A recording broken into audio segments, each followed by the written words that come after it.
Hello everybody, I'm Conquering History Games and welcome back to part 4 of my United States of America campaign here in the New Order. Apologies for the... or what am I saying? Apologies for the delay, because I went and did other things before, in between the recordings as if this is a live stream or something. I'm apologizing.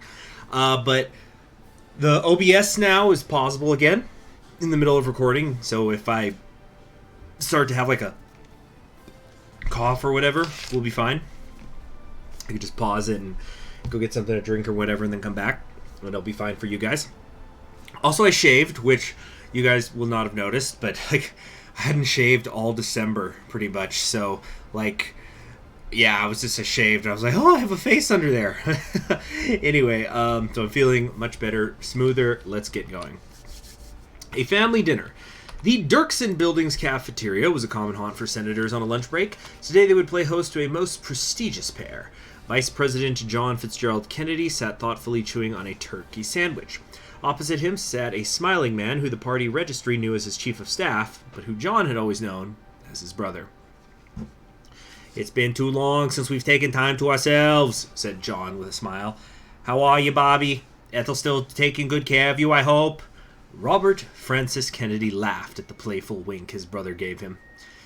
"I can hardly complain on the home front, on home life, Jack." His grin faded. "Still, current events haven't exactly been great for my sleep." The older Kennedy nodded sympathetically. The violence is getting worse for sure," he frowned. "Nixon's being a stick in the mud about it. It isn't helping things either. He still won't endorse any legislation on the matter." "Can't you do something about it? As long as the president sits on the fence, things will only get worse."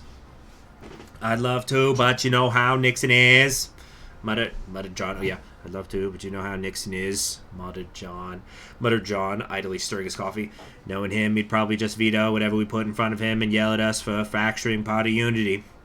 "But this is far more important than party unity, Jack. There are millions of Americans, millions of good, honest people being cast aside for things that are far beyond their control. The longer we wait, the greater their suffering will be." Fixing his brother with an intense but encouraging look, he continued, "You're the vice president. At the very least, you can use your voice in the name of those who have no voice." John was silent for a moment. Then he smiled. "You've always been a good man, Bobby. You're right. Of course I must act. Family matters." Okay, so we have no enemy ciphers currently being decrypted.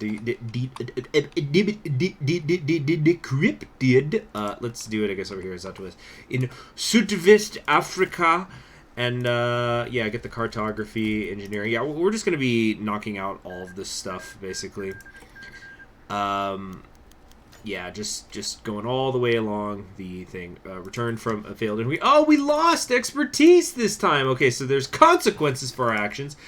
The regional campaign has been crashing and burning for the RD, which is good for us, right? Or not? Or no? That's good. That's good. Yeah, because I probably should have chosen the RD side and just not done anything. That would have been simpler. So it made that a little fuzzy. Okay. Anything else I want to do in South Africa? Like, do I really need to rush any of this stuff? Like air bases, like naval bases, like what? So let's do something about the party split now. We're gonna crack down on the movement. Now there are, again, I don't want to spoil who I want to go for, but in case you're thinking, because I'm going to crack down on the movement, the person that you want me to get is not available. Unless you actually know the presidential tree, do not assume that the person's not available anymore.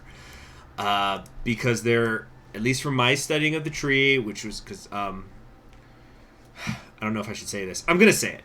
I was provided a cheat sheet by the New Order developers. Thank you very much to them. Thanks to everybody, by the way, whoever helps me behind the scenes with my campaign so I can go down different paths. And it is possible to kind of go down one way, and then, because remember, there's going to be election in 64, there's going to be election in 68, so you can swing one way and then swing the other. It's... Don't get upset if you think that your person's not going to be picked now. But we're going to crack down on the unit, on the movement. It is proving to be a bigger threat to our stability than we could ever imagine. Maybe America doesn't need change. It will only be when we deem it necessary. It will only be when we deem it necessary, not at the whims of the mob. Okay. So,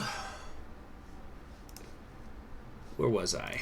I was doing something. Yeah, solid NPP campaign. Yes, that's good. Conversation from the street. Two young men walked down the streets of LA basking in the midday sun. The topic of their conversion was distinctly gloomer. Did you hear about the Nazi spy they caught out in New York? They say he was trying to get in touch with Yoki of all people. It's crazy, isn't it? I know how much they hate the Japs. Hell, who doesn't around here? But I never thought they'd get in bed with the Krauts.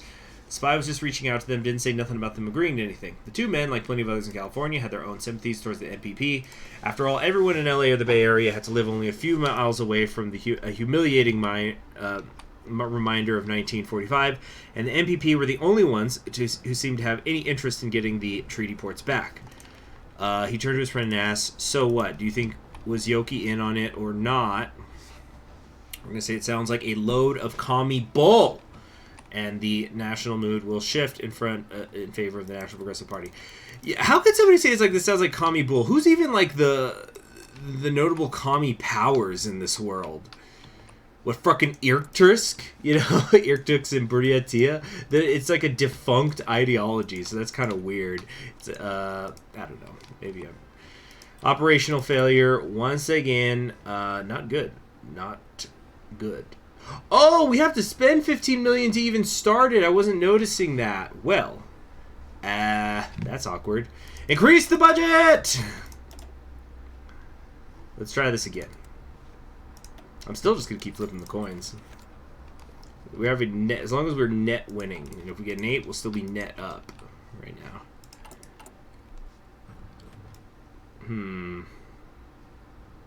Yeah, that was kind of foolish of me. I really should have caught that. So, we should probably be doing some stuff about the economy. I haven't really been doing that. So, I think we're gonna increase. Let's see. So let's kind of review this real quick. Did we seriously lose that fast? Okay. Our GDP right now is $424.09 billion US dollars. Our GDP growth is 3.5%. We have a national debt of $130.49 billion US dollars with an annual debt interest of 2%. We're currently spending I'm just going to start rounding these numbers up to simplify it. So we're basically spending $34 billion on civilian spending, $19 billion on military, $18 billion on construction, and we have various other expenses that are $110 million. That's the CIA stuff. Total expenditures are, let's round this down, $70 billion. Our annual deficit is $107 million US dollars. We have liquid reserves of less than $1 million.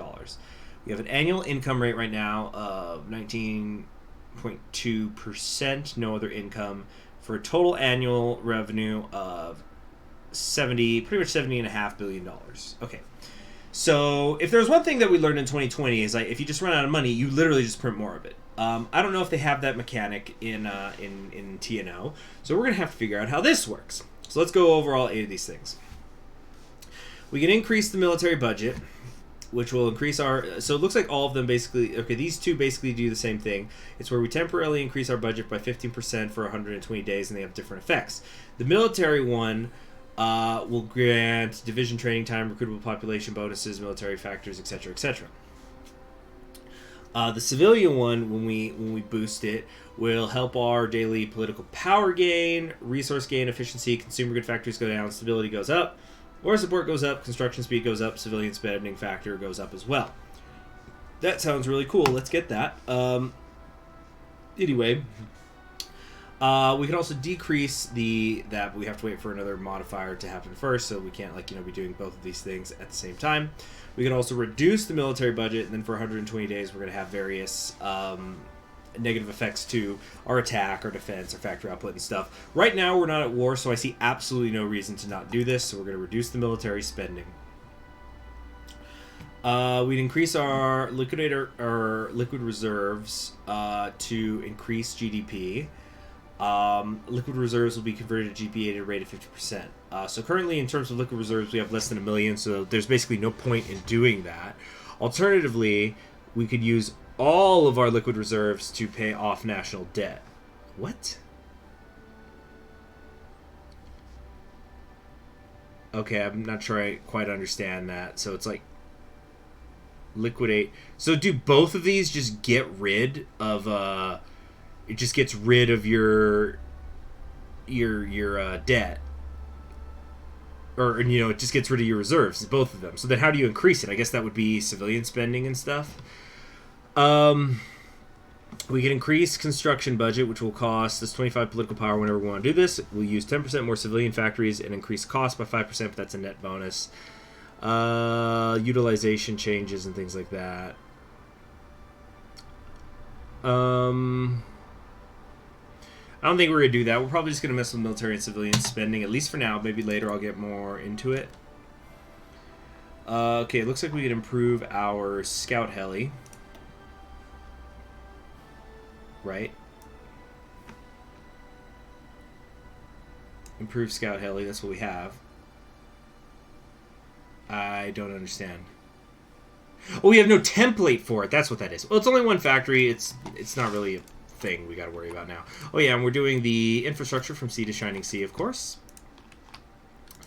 So, the call.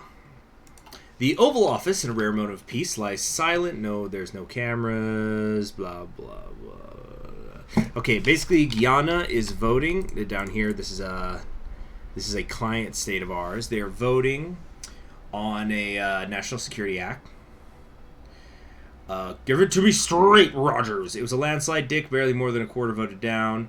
They're afraid of Burnham. They should be. Now more than ever, he'll crack down on anyone who threatens the peace. Political rivals, anti-segregationists, anybody and everybody. Why'd we put this bastard in power anyway? The press is going to have a field day. Slam the phone back in the cradle. Disaster looms. So basically, things could go not well down here. If we don't watch out, then, we better watch out. We better do-ba-doo. Scooby-dee-doo-bop-a-doo-ba-dee-dee. Gosh, we have so many carriers. Let's get assigning this huge-ass navy we have here. Just in some areas.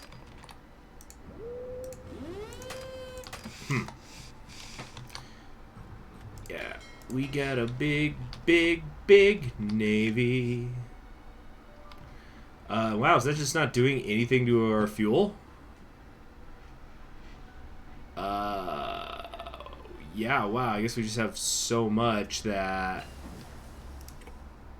it just doesn't even matter. Or are they on the wrong side of, oh, I think I assigned ones from the wrong side of Central America. Let's merge these guys into a super fleet. It's a super fleet, a super fleet. Oh shoot, I forgot to see what that was about. But we're going to get ready to naval invade down here if necessary. Hopefully it's not.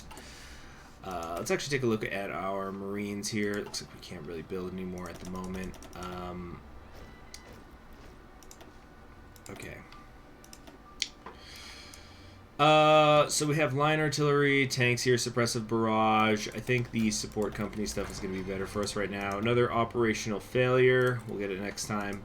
Well, I sure freaking hope so. Let's do some more campaigning somewhere. Let's do another one on the West Coast. It looks like we're maybe making some headway out there. Okay, another operation is commencing.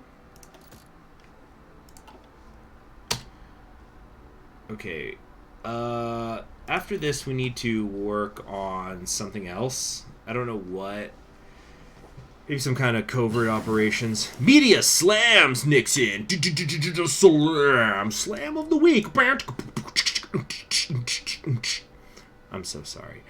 Let's see, we got like global training centers, special forces, capture rate, diplomatic, propaganda efficiency. No. We need to do something else. Industrial espionage. Yeah, the decryption buff is nice. Let's do that. Okay, now media slams Nixon, because I guess that's what we say in the 60s in the newspaper, as if it's 2020 and we're just really bad news network headlines. They slammed. Although President Nixon's sweeping electoral victory 2 years ago may prove he once enchanted the American people, it seems that the magic that swept him to the polls in 1960 is wearing off for many of them. And many of those people also happen to be journalists at nationally syndicated newspapers. Headlines riddled with pun-laden insults seem to be everywhere, and titles like Nixon Needs Fixin', Tricky Dick in a Pickle, and Lawlessness, and Disorder fill the newsstands. Their main source of ire is the rising tension of the civil rights movement in the South, and specifically the president's inability to properly contain it. The man who once staved off nuclear Armageddon, or so we would claim, now seems powerless to stop a bunch of student protesters and racist hoodlums from wearing off, and his image is deteriorating as a result. And Nixon, who seems impish and anemic when compared to Vice President Kennedy's charm and charisma, needs all the positive press he can get. All he can do for now is hope that they will eventually change their tune, and though he cynically insists that the press has a grudge against him, they simply will not let go. They've got it out for him! Okay, what decision's about to time out? That's opposition campaign stuff. Currently 13, working somewhat united, no significant effects. Operative has been killed in action. Was Langley here? Or no, it was a different one. Okay, well, guess we'll just have to make another one later. Whatever. Okay, we're up to 3 army experience. Wow. Wow. Incredible. So why is this locked? Do we want to invest in setting up the region? Yes, we want to set up there. Let's also unlock here. Yeah, we're gonna... Do I want to keep pumping that budget up? Croatian Autumn. It's Tito time. Let's just go ahead and... Well, maybe not unlock everything, but let's see. Long rides with the sunrise. Hold on. The recent passing of the National Security Act has allowed the Guyanese government to seize hundreds of critics and political agitators, as well as executing dozens more. The Guyanese president, Forbes Burnham, has stated that the raids strengthen the Guiana Republic and its democratic system. Exiled former President Chedi Jagan issued a statement. No one speaks to the press, not until the press secretary... Not the press secretary, not me, not any of you, not a word until we figure out our next step. Understand? Yes, Mr. President. We need to do this now. Okay, so the MPP is getting stronger. Alright, Nixon's plot. The civil rights issue seems to have no end in sight. Families, friends, and even Congress divided on the best solution. Our great President Nixon, however, has come up with a plan to put down the dissent once and for all. Those goddamn liberals will learn to fall in line. And they will. After Nixon crushes whatever crazy un-American legislation they've come up with by his own hand. Estimates show that by turning his silence into lukewarm verbal-only support, there'll be just enough support to clear a supportive bill in the Senate. And Vice President Kennedy has just the bill. They're walking right into it, suckers. Allowing the Civil Rights Act to go to the Senate once and for all will be the perfect move to stop it once and for all. Defeating the law will humiliate Kennedy, the Democrats, and the progressives, and a strong veto will show the nation our stance on this issue. If the people want change, maybe they should be less damn militant! Okay, so this is going to piss off the progressives and the property. Got another operational failure, because it's a day that ends in Y. What's going on here? Yeah, we don't have the money. We don't got that money, honey. The RDs run a masterful campaign. That's actually not what we wanted, right? Chronicle from the East. Russia is a fascinating land. I hope with Zoya by my side I can traverse it all. Wish me luck, guys. I hope I'll see you soon. Love, Steve. Okay, yeah, so this person's in Aden. Okay. So, you guys can pause and read that if you want. Let's move on. Dun, dun, dun, dun, dun, dun, dun. It's gonna be. We're gonna kind of periodically check in on Rush to see what's going on.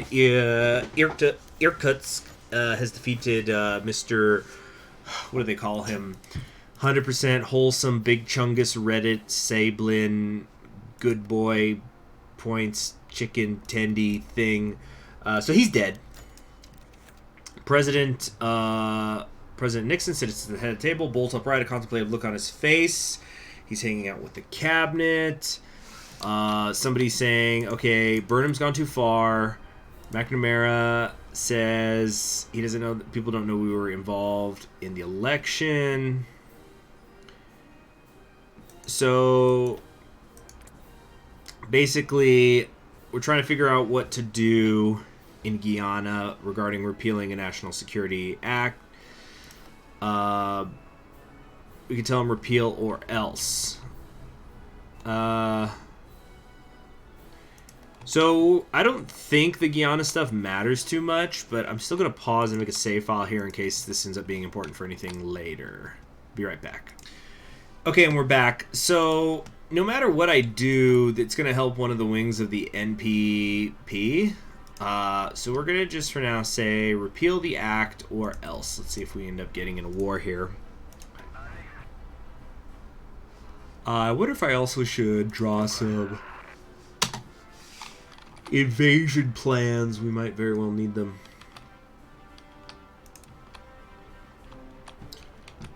Oh yeah, let's not have them go too far. Just from here to here.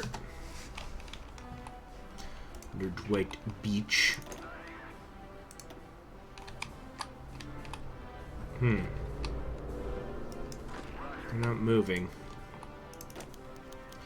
Uninspired NPP campaign. This is not good. Kind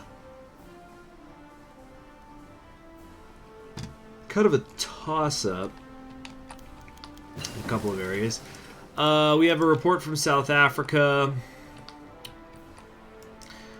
Okay, so they're dealing with civil rights issues also. There's Boer agitation. A direct invasion from the northern neighbors of the African Reichskommissariat is unlikely. However, should the support ever be withdrawn, their actions may turn erratic to the point of losing the sense of predictability. Wider American public would not be vehemently opposed to direct intervention in South Africa should the situation change to require it. Understood. So we'll have the American people on our side. And that's what doggone matters. There we go.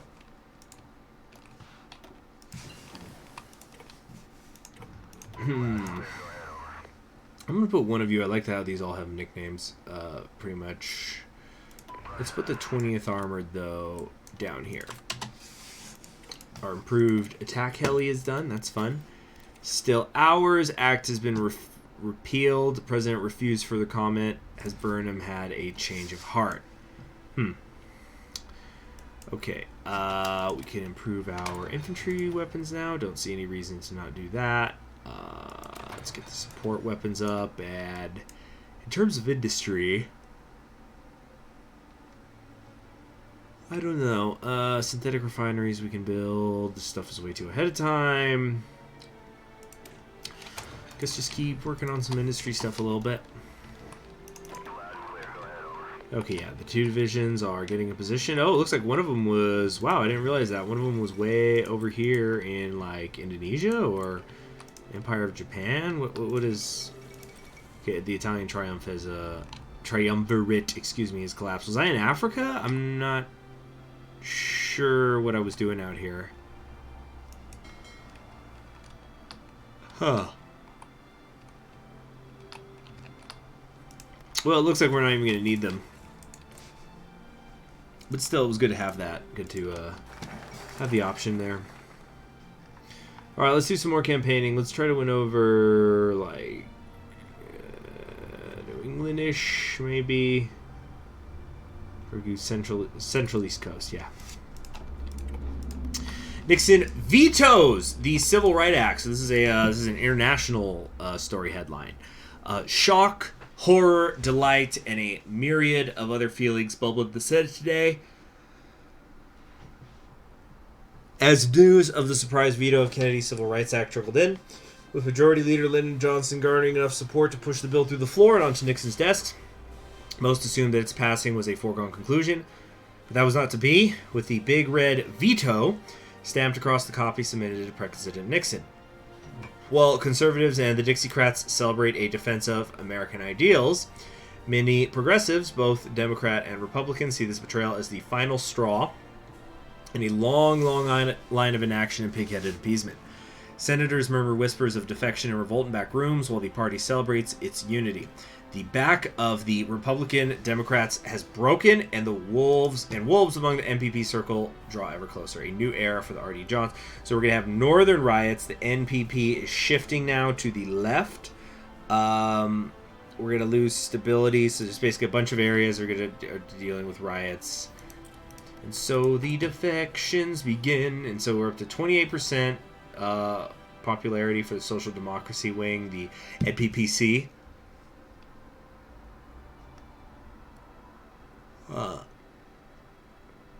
The far right is still not real popular right now.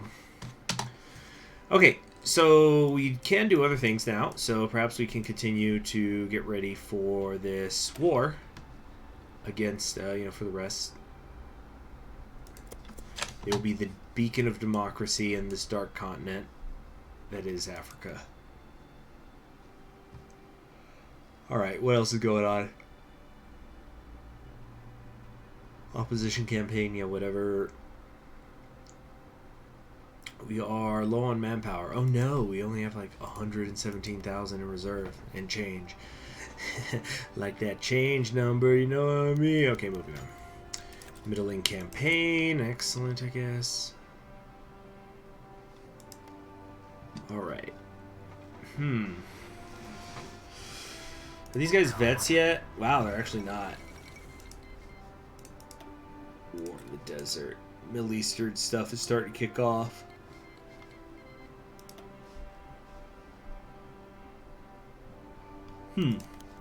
Polls have been updated. Blackmail in the White House. Here we go. Now that we're done vetoing. The rigid manila envelope on the White House staffer's desk had nothing that struck him as unusual save the absence of a return address. He tore the end open and peeked inside, finding nothing more than a small bundle of papers and photographs. But when he saw what they were, his blood ran cold. Internal memos from the 1960 Progressive National Convention, transcripts of private conversations between NPP senators, schematics on wiretaps, photos taken inside NPP campaign headquarters, and most chillingly, a letter from Chief of Staff H.R. Haldeman authorizing the espionage. At the bottom of the envelope was a note card with a message typed on it. Unless you want this on the front page of the Post next week, contact me and we'll talk. With the address for a P.O. box printed on the other side. The staffer had enough wits about him to immediately reseal the envelope, call the FBI, and pass it on to them. In under an hour, it was on J. Edgar Hoover's desk. A brief call to Nixon informed him that the staffer agreed to stay quiet. The Bureau's top men were already set on tracking the blackmailer down, and it would all be over in a matter of days. Time to call some of the problems. Nixon committing espionage? Okay. It's gonna get interesting. I'm kind of rubbing lotion on a section of my leg right now. I've been getting so covered in scrapes working the holiday season post office as of boxes dragging on me and stuff. CIA operative has reported for duty. Anyway, we're going to now... Wait, where's the... It's in the decision tab, yeah. Well, there goes the Republic of Yugoslavia, as usual. It doesn't even have, like, a focus tree, does it? It's kind of just assumed it's always going to lose, right? It's understood that they will lose. Yep, Tito and the partisans have been defeated. Winter comes to Croatia. Winter in Croatia! That was a bit of a stretch, that one. Okay. What have we got here? The Mongolian Civil War is on. What else is going on in Russia? We got Ugra and Ukta doing a raid or something over there.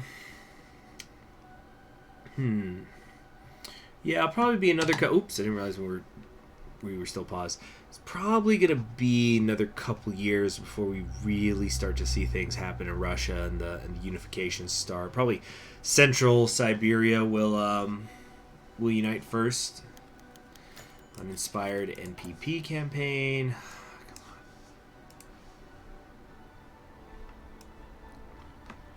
Huh. See, we're heading into August, so we're soon going to have like 3 months. We got 3 months and a little bit of change before the midterms. Okay, but I guess we'll finish our commitment to African democracy and stop it there for now. Okay, thank you very much, everybody. The Unity pack. I'm Conquering History Games, and I will see you all in the next one.